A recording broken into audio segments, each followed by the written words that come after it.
Saudaraku yang dirahmati Allah Subhanahu wa taala, dalam hal ini kami ingin memberikan beberapa ilustrasi, yang mana ilustrasi ini kami tujukan nanti kepada bagaimana seorang muslim semestinya dia bersikap, bagaimana seorang muslim bersikap bijak dalam menghadapi bermacam-macam polemik, bermacam-macam perbedaan di tengah-tengah kehidupan kita, di dalam kehidupan kita sehari-hari. Kami penting sampaikan ini supaya nanti lahirlah dari kaum muslimin itu sendiri pribadi-pribadi yang bijak tadi, pribadi-pribadi yang mampu bersikap dengan baik, dengan benar ketika berhadapan dengan bermacam-macam perbedaan yang dia hadapi di tengah-tengah kehidupan muslim yang begitu majmuk.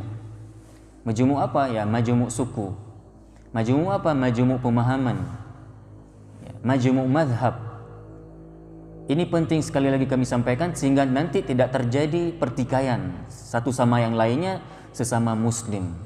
Yang nanti yang diuntungkan adalah syaitan. Yang nanti ya, yang diuntungkan adalah dalam hal ini adalah musuh-musuh Allah. Ketika mereka melihat orang Islam, internal mereka pada rusak, internal mereka itu pada bertengkar, sehingga mereka itu tidak lagi fokus terhadap persoalan-persoalan yang urgen, persoalan-persoalan yang bersifat usul, karena mereka sudah diasyikkan dengan mempertengkarkan sesuatu yang semestinya tidak perlu dipertengkarkan. Dan ini kenapa bisa terjadi? Karena lahir ya bermunculan pastinya juga di tengah-tengah kehidupan kaum muslimin itu orang-orang yang bodoh, awam, jahil terhadap persoalan agama. Ini yang menjadi masalah utama sebenarnya. Dari itu para ulama menyatakan apa? Man kathura ilmuhu qalla inkaruhu. Ini kaidahnya. Sekiranya setiap manusia itu ataupun setiap muslim, kita perkhususkan, mereka itu sudah memperbanyak ilmunya, maka akan sedikit terjadi pertengkarannya, maka akan sedikit terjadi perdebatannya. Kenapa hari ini debat di mana-mana terjadi? Bukan debat ilmiah, tapi debat yang didasarkan dengan hawa nafsu. Debat yang melahirkan bukan malah kesimpulan-kesimpulan yang baik, malah debat yang menghasilkan permusuhan, pertikaian, pertengkaran, saling menjauh satu sama yang lain, saling tidak menghargai. Ini semua adalah sebabnya di saat mereka berdiskusi, tapi diskusi mereka tidak dilahirkan, tidak berlandaskan dengan ilmu yang benar. Dan ini yang sedang terjadi, yang sedang ditampilkan oleh kaum muslimin hari ini di dalam kehidupannya. Sehingga Allah Subhanahu wa taala berfirman, "Wa minan nasi may yujadilu fillahi bighairi ilmin wala huda wala kitabim munir."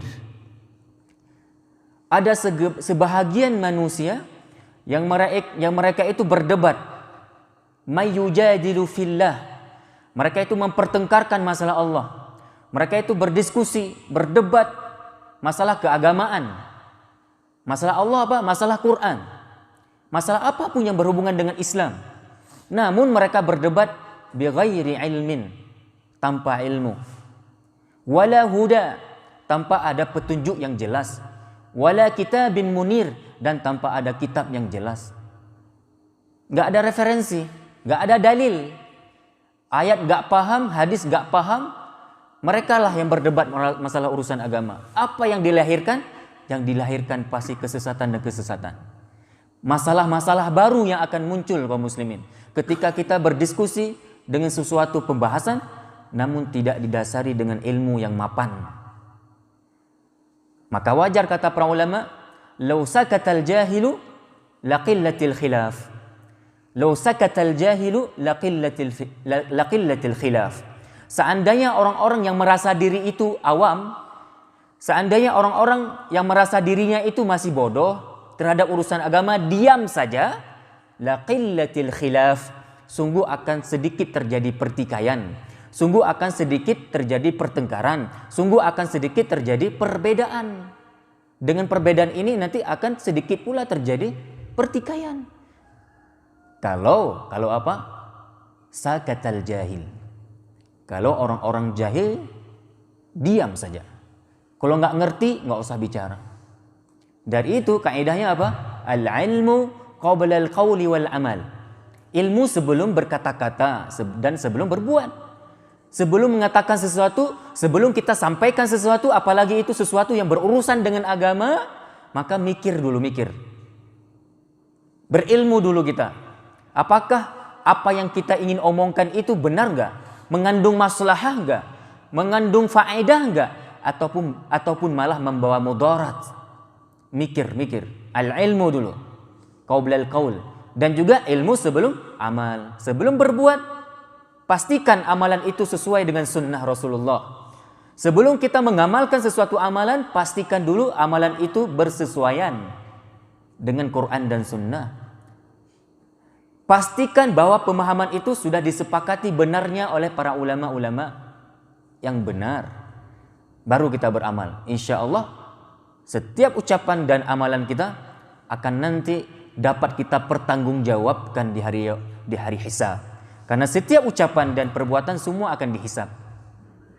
Ma yalfidhu min qaulin illa ladaihi raqibun atid. Tidaklah setiap ucapan yang diucapkan oleh seorang hamba melainkan ada raqib dan atid yang mencatatnya. Begitu juga dengan perbuatan kita. Semua akan dihisab. Dari itu kaum muslimin rahmati Allah, penting dalam mukaddimah kajian subuh kali ini kami ingin memberikan ilustrasi tadi. Yang nanti ilustrasi ini kita ingin hubungkan kepada sikap bijak semestinya yang harus dilakukan oleh seorang muslim ketika berhadapan dengan bermacam-macam polemik keagamaan di dalam kehidupannya sehari-hari. Ilustrasi pertama yang bisa saya angkat adalah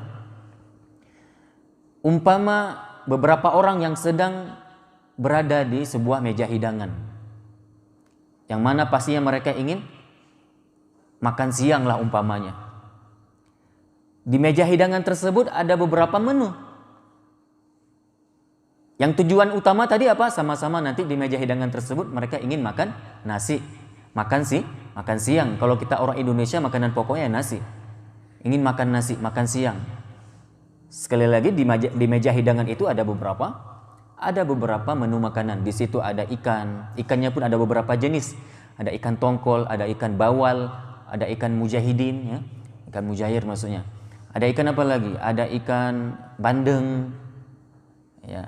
Kemudian ada udang, ada kepiting, ada telurnya pun bermacam-macam bentuk. Ada telur masih bentuknya bulat, ada yang sudah dimata sapikan, ada yang sudah didadar, ya. Nah, jadi ketika beberapa orang ini yang sedang berada di meja hidangan tadi hendak makan siang, yang pastinya secara fitrah manusia itu berbeda-beda selera. Secara bawaan memang manusia itu berbeda-beda keinginan menu yang dia sukai, beda. Dan ini nggak mungkin kita paksakan. Nggak mungkin kita harus memaksakan saudara kita yang sama-sama sedang ingin makan siang untuk memakan menu yang seperti kita inginkan. Nggak mungkin. Beda selera. Ada saudara kita yang dia mungkin nggak bisa makan tongkol karena alergi, gatal. Jangan paksakan dia untuk makan tongkol. Bismillah, wahai saudaraku, kamu makan aja. Ada udang di sini, ataupun ada ikan bandeng, ataupun ada ikan mujahir, ada ikan dencis, silakan makan. Orang itu pun juga seperti itu, saudara kita itu pun juga seperti itu. Tidak mungkin dia ingin memaksa dirinya supaya kita makan seperti dia makan, karena kita nggak suka mungkin makan udang misalnya, karena kita alergi juga mungkin. Ya kita makan telur saja. Saudara kita nggak bisa memaksakan kita untuk makan udang, karena itu bukan selera kita.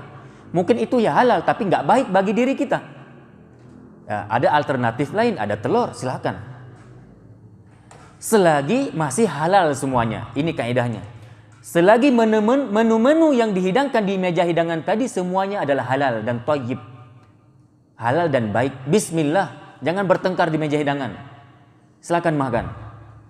Oke. Ini satu ilustrasinya. Tidak boleh ada paksaan dalam bab memilih menu karena beda selera. Yang penting kaidahnya apa? Sama-sama halal. Kapan kita mau bertengkar dan bahkan kita harus usir saudara kita itu dari meja hidangan kita, silakan pilih meja hidangan lain. Kalau di meja hidangan itu dia malah hidangkan kepada kita menu yang haram seperti babi misalnya, itu memang nggak ada panjang-panjang pikiran kita. Nggak perlu banyak diskusi, nggak perlu bikin ini bikin itu, nggak ada toleransi, nggak ada oh ini nggak enak saya dengan saudara saya udah dihidangkan. Nggak, prinsip di sini main. Karena ini bicara usul. Apa usulnya? Babi jelas haram. Dan kalau kamu ingin makan babi, jangan tawarkan kami. Kami sampai mati pun kami nggak akan pernah mau makan babi ini. Kalau kamu tetap ingin makan babi, nah silakan pilih tempat lain. Ada restoran lain, ada meja hidangan lain, silakan. Jangan di meja hidangan kami. Prinsip di sini main. Jelas? Begitu pula ilustrasi ini kalau kita hubungkan dengan sikap bijak kita ketika berhadapan dengan bermacam-macam mazhab dalam Islam ini. Bermacam-macam polemik yang sering muncul mungkin dalam kehidupan kita ya. Ya polemik-polemik yang berhubungan dengan amaliyah furu'iyah. Ilustrasi ini ayo coba kita hubungkan. Sekarang Muslim itu hidup dalam kemajemukan mazhab. Wajar, ini fitrah. Semua mazhab berlandasan Quran dan Sunnah. Tentu itu, jangan ragu. Mau mazhab Syafi'i, mau mazhab Imam Malik, mau mazhab yang Abu Hanifah, mazhab Imam Ahmad, semua berlandaskan Quran dan Sunnah. Namun kenapa bisa beda? Mereka tidak pernah beda dalam bab usul. Mereka tetap usulnya Allah sebagai Tuhan mereka. Kitab suci mereka tetap masih Quran. Sunnah juga sebagai landasan beragama. Sahabat merupakan ya teladan mereka dalam beramal juga. Sama, nggak ada yang beda. Namun kenapa bisa beda dalam beberapa hal, dalam bab furu'iyah, dalam bab amaliyah yang bersifat khilafiyah tadi? Itu adalah fitrah manusia. Yang nama manusia di kulli ra'sun ra'yun. Setiap kepala punya pendapat, setiap kepala punya pemahaman, punya kapasitas berpikir, punya kemampuan berpikir yang berbeda-beda. Yang nanti inilah yang menyebabkan terjadi perbedaan, di mana mereka berbeda-beda dalam menyimpulkan dalil-dalil yang telah ada. Mereka memakai dalil yang sama, ayat juga, hadis juga, tapi ayat ini pas disampaikan ataupun ditelahi, dikaji, muncullah pemahaman misalnya ini. Yang kedua pemahaman si B ini. Kenapa? Ya beda kesimpulan, wajar. Ayatnya masih sama. Yang penting masih dekat-dekatan, masih tidak kontradiktif dengan Al-Quran itu sendiri. Bisa dipahami maksud kami? Jadi wajar terjadi. Ayatnya sama terkadang, tapi para ulama beda memberi kesimpulan ataupun istinbat hukum dari ayat tersebut. Wajar. Kenapa? Beda-beda daya tangkap, daya kemampuan tadi dalam memahami, dalam menafsirkan, dalam menelaahi. Wajar. Contoh biar lebih jelas. Ya, contoh lebih jelas. Misalnya ya pembahasan mengenai wudu. Pembahasan mengenai wudu. Di mana di situ dalam Al-Qur'an surah Al-Maidah, famsahu biru'usikum. Hendaklah kalian membasuh kepala. Ya. Kalimatnya jelas, membasuh kepala. Tapi bagaimana prakteknya sekarang? Ada yang membasuh semua kepala, ada yang membasuh sebahagian, membasuh kepala juga, nggak dinamakan membasuh kaki. Jadi ayatnya sama, tapi para ulama memberi kesimpulan yang berbeda. Ulama mazhab Syafi'i, dalam hal ini Imam Asy-Syafi'i mengatakan cukup dengan sebahagian. Di sini maksudnya apa? Sebahagian kepala maksudnya. Kata mazhab Syafi'i. Imam Asy-Syafi'i pendapatnya seperti itu. Makanya tidak aneh nantinya ketika kita melihat siapa saja kaum muslimin yang bermadhab dengan mazhab Syafi'i, ketika berwudu mereka waktu membasuh kepala membasuh sebahagian saja. Udah sah mazhab Syafi'i. Mazhab yang lain, mazhab Maliki, beliau berpendapat harus semua kepala. Beda nggak di sini kesimpulannya? Beda. Di sini sebahagian, di sana semua. Yang penting sama-sama masih membasuh kepala. Ya itu wajar terjadi. Kita harus bijak. Contoh lagi, dalam bab fikih misalnya yang sering dimunculkan ya dalam kajian-kajian ilmiah mungkin. Bagaimana hukum seorang laki-laki yang menyentuh perempuan di saat dia sedang berwudu? Apakah batal wudunya atau tidak? Di sini jelas ayat Qur'annya apa? aw lamastumun nisa, kalimatnya. Yaitu di antara yang dapat membatalkan wudu, yaitu apabila seseorang menyentuh perempuan. Ini laki maksudnya, bukan perempuan sama perempuan. Laki menyentuh perempuan. Di sini beda nggak kesimpulan para ulama? Beda lagi. Mazhab Syafi'i dalam hal ini, setiap laki-laki yang menyentuh perempuan yang sudah balik, bahkan termasuk istrinya, dalam mazhab Syafi'iyah, ya, para ulama Syafi'iyah mengatakan itu, bahkan istrinya, karena dia perempuan. Karena hadis ayat ini perempuan, nggak dibilang ini istri atau bukan istri, pokoknya perempuan umum, siapapun perempuan. Coba, apabila laki-laki menyentuh perempuan tadi, maka batal wudhunya. Mazhab Syafi'i. Sedangkan di mazhab yang lain, dalam ini misalnya Imam Ahmad ataupun Imam Malik, tidak membatalkan wudhu. Karena menyentuh di sini bukan menyentuh kayak gini, bukan menyentuh kulit biasa. Tapi para ulama dalam mazhab Maliki mengatakan menyentuh di sini adalah berhubungan badan, berjima. Maka bahasa Quran nggak mungkin dibahasakan berhubungan jima, tapi menyentuh.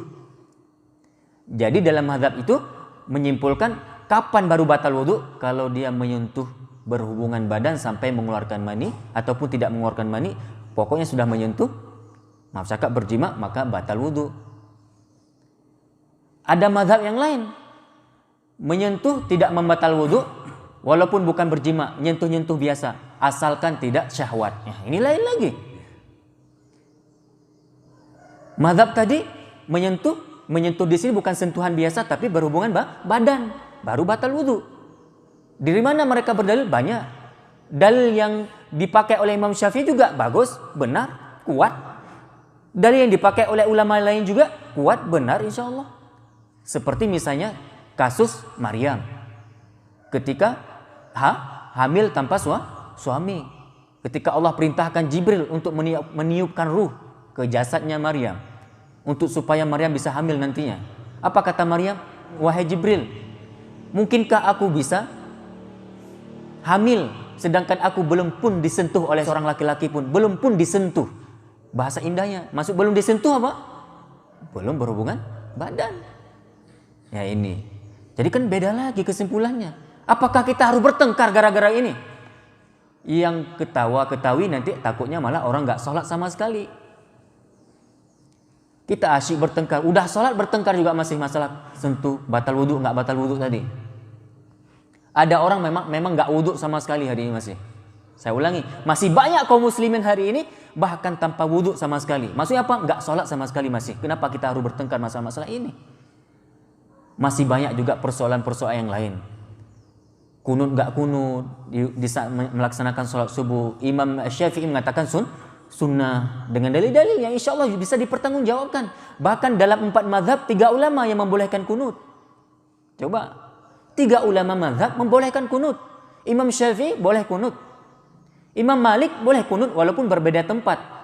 Kunutnya dalam mazhab Syafi'i setelah ruku', setelah bangun dari ruku' baru kunut. Sedangkan dalam mazhab Maliki sebelum ruku', setelah membaca ayat pendek, ayat-ayat bacaan-bacaan tertentu setelah Al-Fatihah, setelah bacaan ayat tertentu tersebut, sebelum ruku' kunut duluan, baru ruku'. Tapi sama-sama menganjurkan ruku'. Begitu juga dengan Abu Hanifah boleh ruku'. Imam Ahmad doang cuman mengatakan bid'ah. Apakah gara-gara ini kita harus bertengkar? Ketika kita mengatakan orang yang kunut subuh bid'ah, karena kita bermazhab Ahmad, ini kan, karena kita begitu taklid dengan mazhab Ahmad, karena mazhab Ahmad mengatakan bid'ah orang yang kunut subuh, berarti kalau seperti itu sikap kita di lapangan ketika berkehidupan dengan kaum muslimin yang berbeda-beda mazhab, kita akan membid'ahkan Imam Syafi'i. Berarti dengan tidak langsung, secara tidak langsung kita telah membid'ahkan Imam Syafi'i. Bid'ah Imam Syafi'i. Siapa kita yang membid'ahkan Imam Syafi'i? Karena Imam Syafi'i mengatakan sunnah. Coba. Dan kemudian bagaimana yang dimaksud dengan bid'ah yang dimaksud oleh Imam Ahmad? Apakah bid'ah seperti kita pahami? Bid'ah dhalalah, bid'ah yang membuahkan neraka kalau mati. Bukan seperti itu juga maksud Imam Ahmad ketika membahasakan kunut subuh itu bid'ah. Bukan bid'ah seperti kita pahami, tidak sekaku yang kita pahami. Ini hati-hati kaum muslimin. Imam Ahmad bukan seperti itu yang beliau maksud. Dan boleh kita lihat mereka-mereka pemilik mazhab, mereka-mereka pemilik pendapat, ada mereka bertengkar. Bukan pengikut pendapat, bukan pengikut mazhab, pemilik mazhab saja. Mereka-mereka pemilik pendapat. Contoh, mereka-mereka misalnya pemilik pendapat kunut subuh sunnah. Mereka-mereka yang memiliki pendapat kunut subuh bid'ah, si pemilik pendapat saja nggak pernah bertengkar. Itu pemilik pendapat. Itu si pemilik mazhab.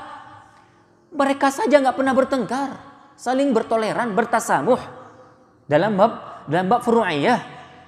Ya ini, kenapa kita ini bertengkar hari ini? Siapa yang suruh? Syaitan. Yang suruh kita bertengkar siapa? Syaitan. Syaitan memanfaatkan kejahilan kita kaum muslimin. Syaitan memanfaatkan kebodohan kita supaya kita bertengkar. Wallahu a'lam. Ini hati-hati. Berarti apa? Ke ilustrasi tadi kita kembalikan kepada ilustrasi tadi. Sikap bijak kita apa? Kalau memang di meja hidangan itu banyak jenis menu, yang memang menu itu tidak semua bisa disantap oleh saudara kita. Tidak semua menu ya cocok dengan pribadi seseorang. Maka silahkan makan terus mana yang cocok, yang penting tetap halal. Ini ilustrasi pertama. Kami tutup dengan ilustrasi yang kedua. Ilustrasi yang kedua, kita umpamakan bagaikan seorang musafir yang ingin melakukan sebuah perjalanan jauh. Kita umpamakan aja kita orang Aceh Tengah ini. Orang yang berada di kota Takengon yang hendak melakukan perjalanan ke kota Banda Aceh. Yang namanya perjalanan, itu pun nanti kendaraannya berbeda-beda. Betul? Banyak. Ada L300. L300 itu pun beda-beda travelnya. Betul? Ada apa? Deka Putra, ada Mandala, ada Cendrawasih mungkin. Itu baru L300, baru namanya L300. Itu pun udah beda-beda supir, beda-beda jenisnya, beda-beda loketnya, maksud kami. Beda-beda loketnya. Nanti ada yang bus ada Kurnia, Simpati Star, apalagi PM Toh. Bus juga, tapi beda juga supirnya, beda juga loketnya, beda. Ada yang juga terkadang dia nggak ingin naik mobil umum, angkutan umum, dia ingin berkendaraan roda 2. Silakan terus, nggak apa-apa. Yang penting kamu sehat-sehat aja di perjalanan, jangan masuk angin nanti. Silakan terus, Bismillah. Ada yang dia ingin menyewa mobil rental, silakan terus. Ada yang dia ingin jalan kaki kalau sanggup, silakan. Ada juga yang ingin bersepeda ke Banda Aceh, silakan dari Takengon kalau sanggup, Bismillah, nggak apa-apa. Yang penting sama-sama ingin ke Banda Aceh. Oke, yang penting kita semua bertujuan sama-sama ingin ke Banda Aceh. Namun, yang namanya kendaraan yang kita pakai di saat melakukan perjalanan pasti ada lebih kurang. Ini harus kita maklumi, ada lebih kurang. Itu tergantung kebijaksanaan kita dalam memilih, kemauan kita.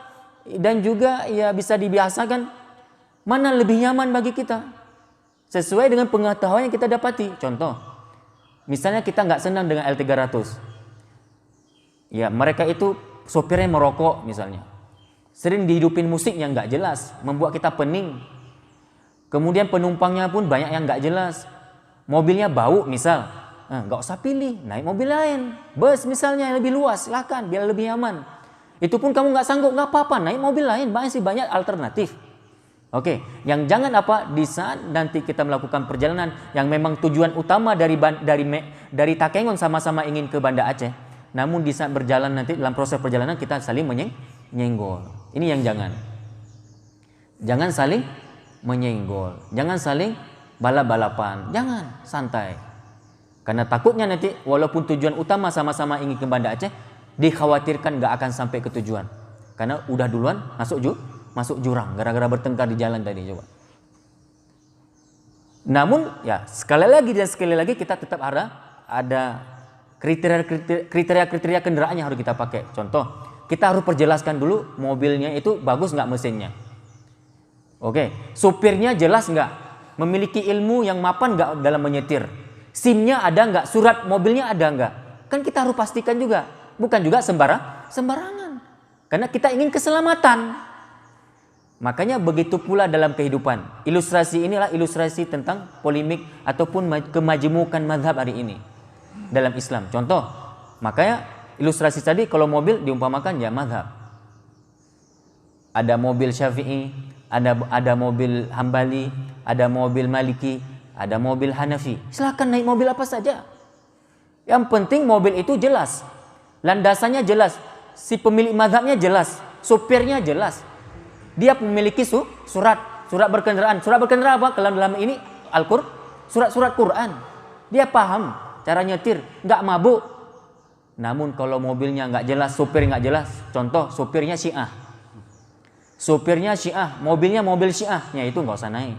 Mobilnya apa? Liberalisme. Mobilnya apa? Mobil sekularisme, nggak usah naik. Ini bahaya, masuk jurang ini.